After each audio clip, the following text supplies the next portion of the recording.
There was a day that I became wealthy. I'll tell you the day, I know that day I was rich. I was broke. I was pissed. I was angry at everybody else but who? Myself. But really underneath it, I was mad at myself. I just couldn't beat myself up anymore, so I was pissed. And I had a friend that I loaned money to when I had barely enough, and I knew he needed it. And I gave him $1,200, and I'm here not able to eat. I'm down to like $25, $26. And I'm saying to him, calling him, and he's not returning my call. And I just need some money, and he's ignoring me. I didn't ignore him then, so I'm pissed. I'm frustrated. In the midst of all this, I'm also pragmatic. I got 25 and change, call it $26. What the hell am I gonna do? I don't have any plans for economics. I got overhead that's crazy. I'm living in this little tiny apartment, 400 square feet in Venice, California. So I thought, okay, when I was totally broke early on when I was 17, I used to save my money up and go to the smorgasbord and load up for Christmas, load up for the week. So I said, I was in Venice. I'm gonna go over to Marina del Rey where all the yachts are, and there's a place there called El Chorrito. And I'm gonna go, they have an all-you-can-eat smorgasbord. I'm gonna load up for the winter. I'm gonna get there.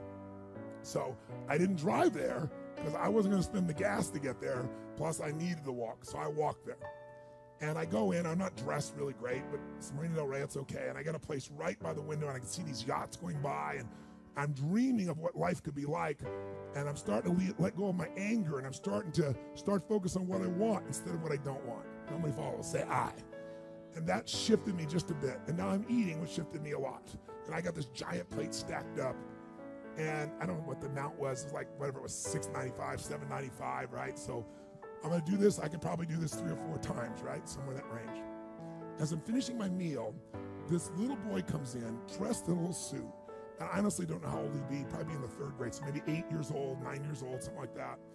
And he was so adorable. And he opened the door for his mother. And his mother was an attractive lady.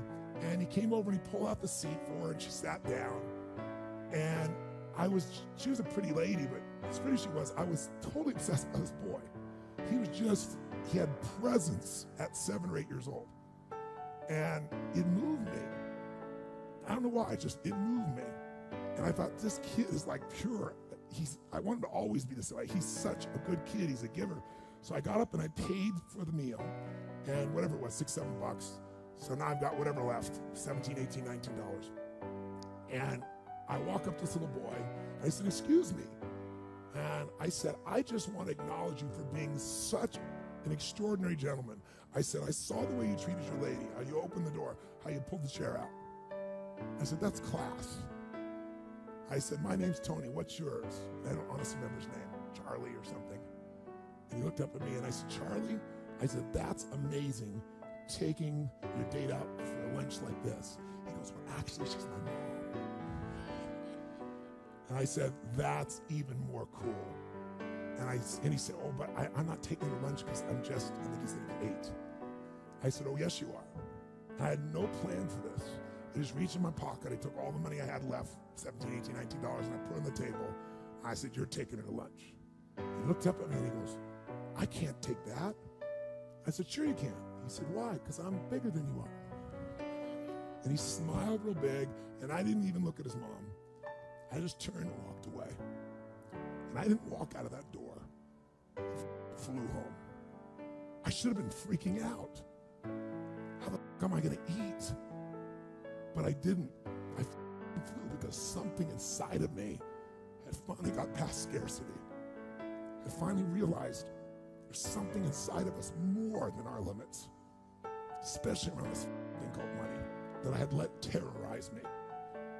And I got home, and the mailman came that day, and I had no idea I was going to have my next meal. And a letter comes, and it's from the guy I loaned the money to. A handwritten note saying, I've been avoiding you. It's wrong. I'm so sorry. You were there when I needed you. Here's what I owe you plus a little bit more. And the $1,200 was there, plus another $100 for the time that I had to take care of it.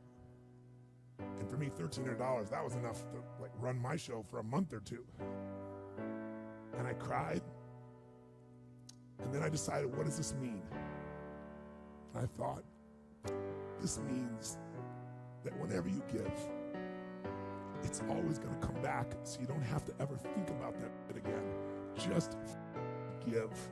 And the rewards will be greater than you can ever imagine. I don't know if that's coincidence, but I decided to believe that day was the blessing when I became rich. And I can tell you honestly, I've had tough days in my life, economically, emotionally, like all of us. But I've never gone back to that scarcity. I never will. The secret to living is giving. Do it when you don't have it, and I promise you, scarcity will leave your life.